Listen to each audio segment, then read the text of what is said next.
القهار وأشهد أن لا إله إلا الله وحده لا شريك له رب السماوات والأرض وما بينهما العزيز الغفار وأشهد أن محمدا عبده ورسوله المصطفى المختار صلى الله عليه وعلى آله وصحبه الأطهار الأخيار أما بعد.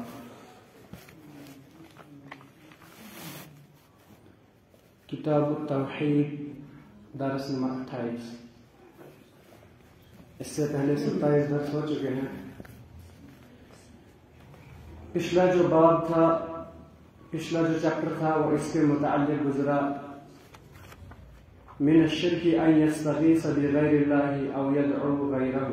یہ شرک میں سے ہے کہ کوئی غیر اللہ سے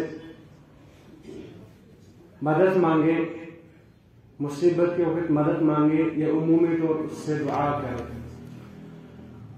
آج ہمیں نیا باب ہے، لیکن پہلے پچھلے ہی باب کے متعلق مؤلف رحمہ اللہ نے کچھ مسائل ذکر کیے ہیں، ان کو مختصراً دیکھ لیتے ہیں کیونکہ یہ مسائل انہی دلائل سے نکالے گئے ہوتے ہیں جو دلیلیں بیان کرتے ہیں،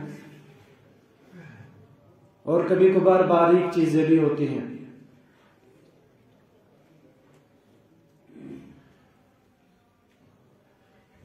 شیخ صالح عبداللہ العثیمی رحمہ اللہ حفظہ اللہ بیان فرماتے ہیں کہ ایک انسان یہ نہ سمجھے کہ ہم مسلمان ہیں، ہم توحید والے ہیں تو ہم توحید کیوں پڑھتے ہیں. بعض شہروں میں بعض لوگوں میں یہ چیز ہے کہ وہ دعوت دیتے رہتے ہیں، اچھائی کا حکم، نماز، زکوٰۃ، روزہ، لیکن توحید کو ایک اصل چیز سمجھ کر کبھی بھی نہیں دعوت دیتے. اتنا تو کہتے ہیں اللہ کی عبادت کرو، لیکن توحید ایک اصل ہے. اگر ایک انسان کے پاس توحید ٹھیک نہیں ہے تو عمل کی کوئی اہمیت ہی نہیں ہے. اسی لیے وہ کہتے ہیں کہ کفا بذلک شرفا ان یحیی العبد موحدا وان یموت موحدا. ایک انسان کے لیے شرف کی بات ہے کہ وہ زندگی گزارے تو موحد بن کے گزارے، اور جب اس کی موت ہو تو موحد بن کے ہی ہو، اور جب قیامت کے دن حشر بھی ہوگا تو موحدین کے ساتھ ہوگا. اللہ تعالیٰ سے دعا کہ اللہ تعالیٰ ہمیں انہی لوگوں میں سے بنائے. جو پچھلا باب گزرا وہ اس میں کچھ چیزیں معلوم ہوئی جو عظیم چیز کے متعلق تھا، وہ تھا دعا. کیونکہ دعا ایک عظیم عبادت ہے، اور اسی عبادت میں اسی عبادت میں زیادہ تر شرک ہوتا ہے.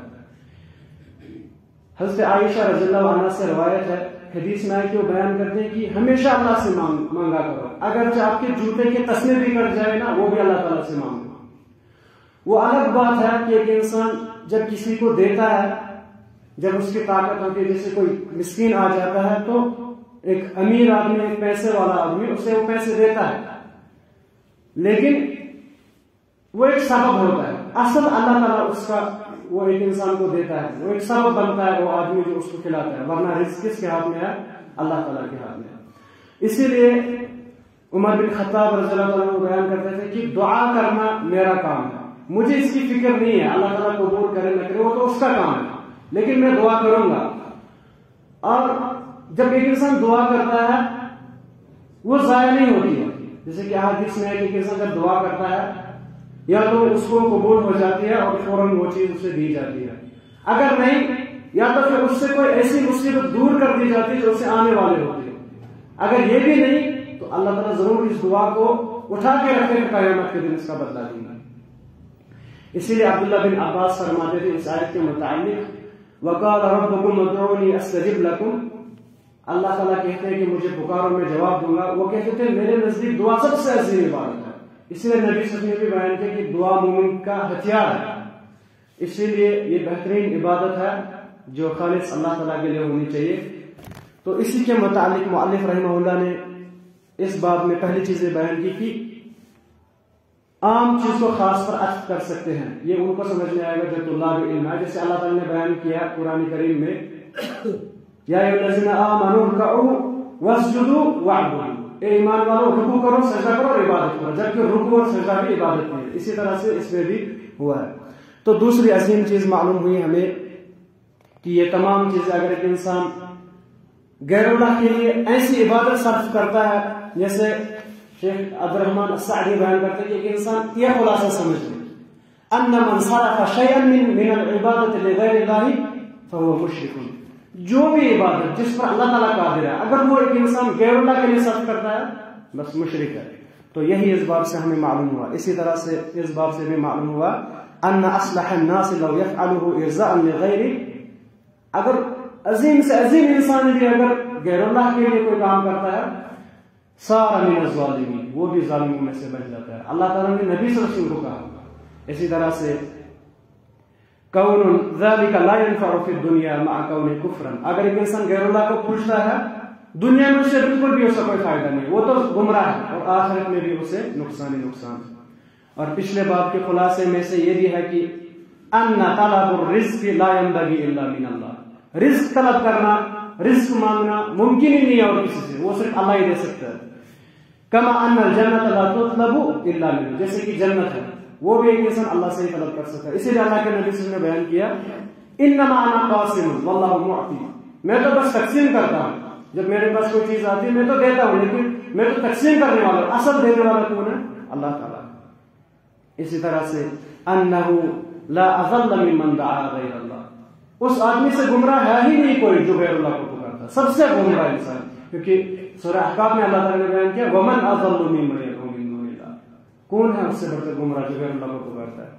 اسی طرح سے انہ غافل عن دعاء الداعی، جس کو جو لوگ غیر اللہ کو پکارتے ہیں، جن کو پکارتے ہیں، وہ ان کی دعاؤں سے غافل ہے، وہ سن ہی نہیں پاتے ہیں. اسی طرح سے ان تلک الدعوہ سبب لبغض المدعو للداعی، اگر کوئی آدمی کسی کو پکارتا ہے تو جس کو پکارا تھا قیامت کے دن وہی اس کا دشمن بن جائے گا. اللہ تعالیٰ نے اس کا ذکر کیا سورہ مریم میں، فرمایا وَاتَّخَذُوا مِن دُونِ اللَّهِ آلِهَةً لِيَكُونُوا عَلَيْهِمْ عِزًّا، ان لوگوں نے اپنے معبود بنا دیا تاکہ ان کے سامنے وہ عزت والے بن جائے. یعنی لوگ لوگوں کی عبادت کرتے ہیں، نصارہ نے عیسیٰ کی عبادت کی تاکہ عیسیٰ کے سامنے ہم عزت والے بن جائیں، لیکن ایسا نہیں ہے. فرمایا کلا سیکفرون عن عبادتہم، ایسا نہیں ہے، قیامت کے دن میں انکار کریں گے، کہیں گے ہم نے تو نہیں کہا تم عبادت کرو. اور وَيَكُونُونَ عَلَيْهِمْ ضِدًّا، اور ان کے دشمن بن جائیں گے. آپ لوگ کیوں پوچھتے تھے ہمیں؟ اور جب ان کو دعا بھی کریں گے قیامت کے دن، اللہ تعالیٰ جب ان کے جگہ اپنے معبودوں کو بلاؤ وہ ان کو جواب نہیں دیں گے تو دشمن بن جائیں گے. یہ بھی اس سے معلوم ہوا. اس لیے کوئی یہ نہ سمجھے اگر وہ کسی اپنے ولی کی عبادت کرتا ہے، اس کے مرنے کے بعد اس سے دعائیں کرتا ہے، تو یہ بات نہیں ہے کہ وہ خوش ہے اس سے. اگر وہ نیک تھا قیامت کے دن وہ آپ کا دشمن بن جائے گا. اس کا مطلب آپ گستاخی کر رہے ہیں. کوئی آدمی اگر نبی صلی اللہ علیہ وسلم کو اللہ تعالیٰ کا درجہ دیتا ہے، وہ یہ نہیں سمجھیں گے رسول اللہ صلی اللہ علیہ وسلم کی کوئی عزت کر رہا ہے، وہ تو ایسا کام کیا اس نے جس سے اللہ بھی ناخوش اور قیامت کے دن رسول اللہ علیہ السلام بھی دشمن بن جائیں گے. تو یہی اس سے معلوم ہوا. اسی طرح سے ان هذه الامور هي سبب كون اضل الناس، اور یہی وجہ بنتی ہے کہ لوگوں میں بھی سب سے گمراہ آدمی بن جاتا ہے. اور ایک عظیم چیز یہ معلوم ہوئی کہ اس سے فرماتے ہیں مؤلف رحمہ اللہ الامر العجیب وهو اقرار عبدۃ الاوثان. عجیب بات یہ ہے کہ جو بتوں کی عبادت کرتے ہیں، اس آدمی کی عبادت کرتے ہیں جو مر چکا ہے، اس بات کا اقرار کرتے ہیں کہ مصیبتوں کو تو اللہ ہی ٹال دیا، لیکن پھر بھی عبادت کرتے ہیں. تو یہ عجیب چیز ہے ان کے لیے کہ یہ جانتے ہیں کہ کچھ نہیں کر سکتے لیکن پھر بھی ان کی عبادت کرتے ہیں. اسی لیے جب قیامت کے دن وہ ان کا جواب نہیں دیں گے، اس وقت وہ کہیں گے، اللہ تعالیٰ نے اس کا تذکرہ کیا فرمایا سورۃ الشعراء میں کلا ان کننا لفی ضلال مبین، ہم تو گمراہی میں تھے، ہمیں تو پتہ ہی نہیں تھا ہم کیا کر رہے تھے. اذ نسویکم برب العالمین، جب ہم نے یہ گمراہ کن کام کیا کہ ہم نے آپ کو رب کے برابر قرار دیا. تو یہی مؤلف رحمہ اللہ نے پچھلے باب میں ذکر کیا تھا. اب نئے باب کی کچھ باتیں ہیں، وہ یہ ہے کہ نیا باب جو مؤلف رحمہ اللہ نے ذکر کیا کوئی ہیڈ لائن نہیں لکھی ہے، البتہ کچھ آیتوں پر ہی باب باندھا ہے. وہ یہ کہ تم جن لوگوں کو پکارتے ہو ان کی کیا طاقت ہے، ان کی کیا قدرت ہے، وہی بیان کرنے کے لیے مؤلف رحمہ اللہ نے کچھ آیتوں کا تذکرہ کیا ہے. کیونکہ اللہ تعالیٰ نے ان تمام آیتوں میں 4 صفات اپنی بیان کی. کہا یہ صرف اللہ تعالیٰ ہی کر سکتا ہے. ایک تو یہ کام کی ملکیت، بادشاہ صرف اللہ کے ہاتھ ہے. اسی طرح سے خلق یعنی پیدا کرنا اللہ تعالیٰ کے ہاتھ ہے. تدبیر، معاملات کی تدبیر کرنا، اسی طرح سے رزق دینا. جب یہ چیزیں اللہ تعالیٰ کے لیے ہے تو وہی عبادت کا لائق ہے. تو اس باب میں پہلی آیت مؤلف رحمہ اللہ نے ذکر کی ہے سورۃ الاعراف کی. بیان فرماتے اللہ تعالیٰ ایشرکون ما لا یخلق شیئا، کیا وہ ان لوگوں کو شریک ٹھہراتے ہیں جنہوں نے کوئی بھی چیز پیدا نہیں کی، وہم یخلقون، وہ تو خود پیدا کیے گئے ہیں، اور ولا یستطیعون لهم نصرا، وہ کبھی بھی ان کی مدد کرنے کی طاقت نہیں رکھتے ہیں، ولا انفسهم ینصرون، وہ تو اپنی بھی مدد نہیں کر سکتے. اللہ تعالیٰ نے قرآن کریم میں مثال دی، کہا جن کو تم پکارتے ہو تو ایک مکھی بھی پیدا نہیں کر سکتے. پھر کہا مکھی پیدا کرنا چھوڑو، اگر ان کے اوپر مکھی بیٹھتے ہیں وہ بھی نہیں اٹھا سکتے، تو ان کی کیوں پوجا کرتے ہو؟ جب ایک انسان مر جاتا ہے وہ اپنے اوپر سے مکھی اٹھا سکتا ہے؟ ممکن ہی نہیں ہے. اسی طرح سے اللہ تعالیٰ نے بیان کیا رسول اکرم صلی اللہ علیہ وسلم کے متعلق سورہ اعراف میں، قل لا املک لنفسی نفعا، اے اللہ کے رسول کہہ دو لوگوں سے لا املک لنفسی نفعا، میں اپنے بارے میں نفع کی ملکیت نہیں رکھتا، خود کو میں نفع نہیں پہنچا سکتا، ولا ضرر، اور نہ میں خود کو نقصان پہنچا سکتا، الا ما شاء اللہ، سوائے وہی جو اللہ نے چاہا ہوگا. وَلَوْ كُنْتُ أَعْلَمُ الْغَيْبَ، اگر میں غیب جانتا، سورۃ الاعراف کیا ہے، اگر میں غیب جانتا لَاسْتَكْثَرْتُ مِنَ الْخَيْرِ، میں نے تو بہت خیر جمع کر دیا ہوتا. وَمَا مَسَّنِيَ السُّوءُ، اور مجھے تو کوئی برائی نہیں پہنچتی اگر میں غیب جانتا. إِنْ أَنَا إِلَّا نَذِيرٌ وَبَشِيرٌ لِقَوْمٍ يُؤْمِنُونَ، میں تو بس ایک ڈرانے والا اور خوشخبری دینے والا، جہنم سے ڈرانے والا اور جنت کی خوشخبری دینے والا، یہ ہے میرا کام. یہ رسول خود اس کا انکار کرتے ہیں. اس کے بعد دوسری آیت ہے والذین تدعون من دونہ ما یملکون من قطمیر، جن کو تم پوجتے ہو وہ تو کتنیر کی بھی طاقت نہیں رکھتے. کتمیر یعنی جب کھجور کھاتے ہیں اس کے اندر ایک گٹھلی ہوتی ہے، اس کا جو چھلکا ہوتا ہے اس کی بھی طاقت نہیں رکھتے. اللہ تعالیٰ نے یہ مثال دی. پھر کہا ان تدعوہم لا یسمعوا دعاءکم، اگر آپ ان کو پکارو گے وہ آپ کی دعا قبول نہیں کر سکتے. وَلَوْ سَمِعُوا مَا اسْتَجَابُوا بِالْفَرْض، حالانکہ ممکن نہیں ہے، اگر وہ سن بھی لیتے مستجاب تو وہ جواب نہیں دے سکتے تھے. وَيَوْمَ الْقِيَامَةِ يَكْفُرُونَ بِشِرْكِكُمْ، اور قیامت کے دن وہ آپ کے شرک کا انکار کریں گے کہ ہم نے آپ کو نہیں کہا تھا، ہماری پوجا کیوں کر رہے تھے. وَلَا يُنَبِّئُكَ مِثْلُ خَبِيرٍ، اور کوئی آپ کو اس طرح سے خبر نہیں دے گا جسے اللہ تعالیٰ آپ کو سمجھا رہا ہے. اللہ تعالیٰ نے بیان کیا کوئی آپ کو ایسے نہیں خبر دے گا جسے اللہ تعالیٰ آپ کو کھول کر سمجھا رہا ہے. تو یہاں پر اس کے بعد مؤلف رحمہ اللہ نے ایک آیت لائی ہے، لیکن اس سے پہلے اس آیت میں بیان ہوا کہ آپ ان کو نہیں سنا سکتے، یعنی جو مر چکے ہیں بت ہیں ان کو نہیں سنا سکتے. لیکن بعض علماء نے استدلال کیا کہ قبر میں جو لوگ سوئے ہوتے ہیں وہ سنتے ہیں. کیونکہ رسول اللہ صلی اللہ علیہ وسلم کے متعلق آیا ہے کہ جب قبر کی زیارت کرتے تو کہتے تھے السلام علیکم اہل الدیار، سلام یعنی ان پر سلام کرتے تھے. اور ایک حدیث ہے ابن عبد البر اور ابن القیم رحمہ اللہ نے اسے صحیح کہا کہ رسول اللہ علیہ السلام نے بیان فرمایا جب ایک انسان قبرستان سے گزرتا ہے پھر ان کو سلام کرتا ہے پھر آگے دعا کرتا ہے، تو اگر وہ دنیا میں بھی ان میں سے کسی کو جانتا تھا تو اللہ تعالیٰ اس کی سلام اس تک پہنچاتا ہے اور وہ بھی لوٹاتا ہے. اسی طرح سے ایک اور حدیث میں آیا کہ اللہ کے نبی علیہ السلام نے بیان کیا کہ جب آپ لوگ ایک مردے کو دفناتے ہو اور وہاں سے پلٹ رہے ہوتے ہو وہ آپ کی قدموں کی آواز سنتا ہے. تو اس سے وہ لوگ استدلال کرتے ہیں ہمارے قبر والے سنتے ہیں. لیکن قرآن نے اس کا انکار کیا دوسری جگہ پر کہ آپ ان کو نہیں سنا سکتے. لیکن جو سلام کے متعلق وہ ایک خاص مقام ہے، وہ ایک خاص مقام ہے، وہ سن سکتے ہیں. اور اسی طرح سے آیا ہے کہ جیسے ہم تشہد میں صحابہ پڑھتے تھے السلام علیکم ایھا النبی ورحمۃ اللہ، اور رسول اللہ نہیں سنتے تھے. تو سلام کا مطلب یہ نہیں ہوتا کہ ہم ضروری ہے اس کو سنائیں.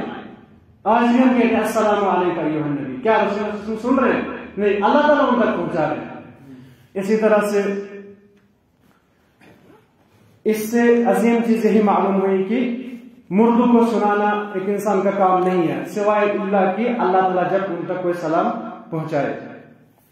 اس کے بعد ایک حدیث ہے، اسی پر میں اکتفا کروں گا، وہ یہ کہ وفی الصحیح یعنی بخاری مسلم میں حدیث ہے عن انس رضی اللہ عنہ، انس بن مالک رضی اللہ عنہ سے، انس بن مالک رسول اللہ کی خدمت کرتے رہے، کہتے ہیں 10 15 20 سالوں میں نے کبھی بھی رسول اللہ صلی اللہ علیہ وسلم سے یہ نہیں سنا کہ آپ نے یہ کام کیوں کیا اور یہ کام کیوں نہیں کیا. رسول ہمیشہ خدمت کرتے رہے انس بن مالک رسول اکرم صلی اللہ علیہ وسلم کی، لیکن کبھی بھی ایسی بات نہیں سنی. اسی لیے حدیث میں آیا کہ اللہ کے نبی علیہ السلام نے بیان کیا جب آپ کسی کے امیر ہوں، آپ کے تحت اگر کوئی لوگ ہوں، ان کے ساتھ بھلائی کیا کرو، اس سے آپ کی عمر میں برکت ہوگی، اس سے آپ کے رزق میں برکت ہوگی. اگر آپ نے ان کے ساتھ ظلم کیا، ان کا حق کھایا، تو اللہ کے نبی علیہ السلام نے بیان کیا کہ ان پر جنت حرام ہو جاتی ہے۔ انہی میں سے اولاد بھی ہے، انسان کو ہوشیار رہنا چاہیے۔ اولاد اللہ تعالیٰ نے ہماری رعایت میں رکھی ہے، یعنی ہماری تحت ہے، ہم ان کو جہاں لے جائے وہاں جا سکتے ہیں۔ اور اگر ہم نے ان کا حق کھایا، یعنی ان کا جنت کھائی، ہم نے ان کو جنت کا کبھی بتایا نہیں، جہنم کا بتایا نہیں، ہم کیسے پھر جنت پا سکتے ہیں؟ انس بن مالک بیان کرتے ہیں، قال شج النبی صلی اللہ علیہ وسلم یوم احد، احد کے دن رسول اکرم صلی اللہ علیہ وسلم کو زخمی کیا گیا، وکسرت رباعیتہ، اور رسول اکرم صلی اللہ علیہ وسلم کے سامنے والے دانت شہید کیے گئے۔ اسی طرح سے کچھ داڑوں کے متعلق گیا کہ وہ شہید کیے گئے، رسول اکرم صلی اللہ علیہ وسلم کا خون بہنے لگا، اور کچھ روایت میں پھر صحابہ نے بوری جلائی، پھر اس کا جو راکھ تھی وہ دبایا اور اس سے خون بند کیا۔ جب رسول اکرم صلی اللہ علیہ وسلم کے ساتھ یہ بات ہوئی، پھر کہا کیف یفلح قوم شجوا نبیہم، کیسے وہ قوم کامیاب ہو سکتی ہے جنہوں نے اپنے نبی کو زخمی کیا؟ یعنی رسول صلی اللہ علیہ وسلم کہہ رہے تھے وہ قوم کامیاب ہی نہیں ہوگی جنہوں نے رسول اکرم صلی اللہ علیہ وسلم کو زخمی کیا۔ تو بیان کرتے ہیں احادیث میں، فنزلت، پھر یہ آیت نازل ہوئی، لیس لک من الامر شیء، یعنی آپ کا کچھ نہیں ہے، آپ ایسی بات مت کہو۔ اسی طرح سے دوسری روایت میں بھی ہے جو اس میں ہے، ابن عمر سے بیان کرتے ہیں کہ وہ رسول اللہ صلی اللہ علیہ وسلم کو سنتے تھے، ان رفع رأسه من الركوع في الركعة الأخيرة من الفجر، فجر رکعت میں کچھ دنوں آخری رکعت میں رکوع سے جب سر اٹھاتے تو قنوت کرتے تھے، پھر دعا کی ہے اللہم لعن فلانا وفلانا، فلاں فلاں کو اللہ لعنت کر۔ اور ایک روایت میں آیا ہے کہ ان میں سے کچھ لوگوں کا نام بھی ہے، خاص کر لیتے تھے، صفوان بن امیہ، سہیل بن عمر، اور اس طرح سے حارث بن ہشام، ان پر رسول اللہ صلی اللہ علیہ وسلم نے نام لے کے لعنت کیا۔ اسی طرح سے اور دوسرا یہ کہ جب انہوں نے زخمی کیا تو اللہ کے نبی نے کہا کیسے وہ قوم کامیاب ہوگی؟ پھر اللہ تعالیٰ نے یہ آیت نازل کی، لیس لک من الامر شیء، آپ ایسا مت کہو، آپ تک کچھ نہیں ہے، آپ تو ایک رسالت پہنچانے والے ہیں۔ اور یہ سب رسول اکرم صلی اللہ علیہ وسلم کے ساتھ ہوا، زخمی ہوئے، آپ کے جو دانت ہیں وہ شہید ہوئے، اسی طرح سے آپ کو خون آیا، تو یہ سب چیزیں جو ہیں ان کے متعلق انسان کو یہ ذہن نہیں ہونا چاہیے کہ رسول اکرم صلی اللہ علیہ وسلم کو کیوں آیا یہ، یا اس کی شان میں کوئی کمی ہے۔ امام نووی رحمہ اللہ بیان فرماتے ہیں اس کے ذریعے سے اللہ تعالیٰ رسول کا درجہ اونچا کرنا چاہتے ہیں اور مزید اجر دینا چاہتے ہیں، یعنی جب انسان کو تکلیفیں آتی ہیں اور اسے عظیم درجہ دیا جاتا ہے۔ اسی طرح سے امام قرطبی رحمہ اللہ بیان فرماتے ہیں اس لیے اللہ تعالیٰ نے ایسا دکھایا لوگوں کو تاکہ لوگ رسول کی شان میں غلو نہ کرے اور گمراہ نہ ہو جائے، تاکہ وہ یہ سمجھے رسول اکرم صلی اللہ علیہ وسلم ایک بشر ہے، ایک انسان ہے، اسی لیے آپ سے کو اتنی تکالیف اور مشکلاتوں کا سامنا ہوا۔ تو جب رسول وسلم کے ساتھ یہ ہوا، اللہ کے نبی علیہ السلام نے کہا گیا آپ ایسی بات مت کہو، کیونکہ بنی اسرائیل میں سے رسول اکرم نے بیان کیا ایک آدمی تھا، وہ نیک تھا، وہ کسی برے آدمی سے گزرا، وہ برائی کرا کر کہا اللہ تعالیٰ آپ کو جنت کبھی نہیں دے گا، تو احادیث میں اللہ تعالیٰ نے کہا چھوڑو اس کو، میں نے مغفرت کر دی اور آپ کو میں مغفرت نہیں کروں گا، کیونکہ آپ کے ہاتھ میں نہیں ہے۔ آج آپ نیک ہیں لیکن آپ کو کیا پتا، آپ کو کیا پتا کل کون کیا ہوگا، اسی لیے انسان کو یہ نہیں سوچنا چاہیے میں ابھی نیک ہوں وہ کچھ نہیں، کیونکہ وہ برا ہے، وہ یہ کام کرتا ہے، کیا پتا اللہ تعالیٰ کب کس کو ہدایت دے۔ تو یہ چیز اللہ کے نبی علیہ السلام کو کہیں بھی ایک عظیم بات جو اس بات سے مؤلف رحمہ اللہ سمجھا رہے کہ اللہ کے نبی علیہ السلام اکرم الخلائق، افضل البشر، سید الانبیاء، عظیم انسان، لیکن پھر بھی وہ اپنے آپ کو نقصان نہیں بچا سکتے۔ جب ان کو دانت شہید کیے گئے اللہ کے نبی علیہ السلام نے اس سے نہیں بچ پائے۔ جب نبی صلی اللہ علیہ وسلم تک کچھ نہیں ہے، اللہ تعالیٰ نے کہا لیس لک من الامر شیء، آپ تک تو کچھ نہیں ہے، آپ کیا کر سکتے ہیں، یہ تو اللہ تعالیٰ تک ہے۔ تو پھر وہ آدمی سوچے جو کسی ولی کو، کسی بڑے آدمی کو، کسی نیک کو پکارتا ہے، اگر نبی صلی اللہ علیہ وسلم اس کام پر طاقت نہیں رکھتی، اس تصور پر طاقت، تو مؤلف رحمہ اللہ ان دلائل سے یہی سمجھانا چاہتے ہیں کہ جو دل ہے وہ اللہ تعالیٰ کے ہاتھ میں کب کس کے ساتھ کیا کرے گا، اور نبی صلی اللہ علیہ وسلم افضل البشر ہونے کے باوجود بھی کسی کو خیر نہیں پہنچا سکتے، تو دوسروں کے متعلق کیسے انسان یہ خیال کر سکتا ہے کہ وہ مرنے کے بعد ہماری کوئی مراد پوری کر سکتے ہیں۔ اللہ تعالیٰ سے دعا کہ اللہ تعالیٰ ہمیں توحید سمجھنے، اس پر عمل کرنے اور دوسروں تک پہنچانے کی توفیق عطا فرمائے۔ سبحانک اللہم و بحمدک۔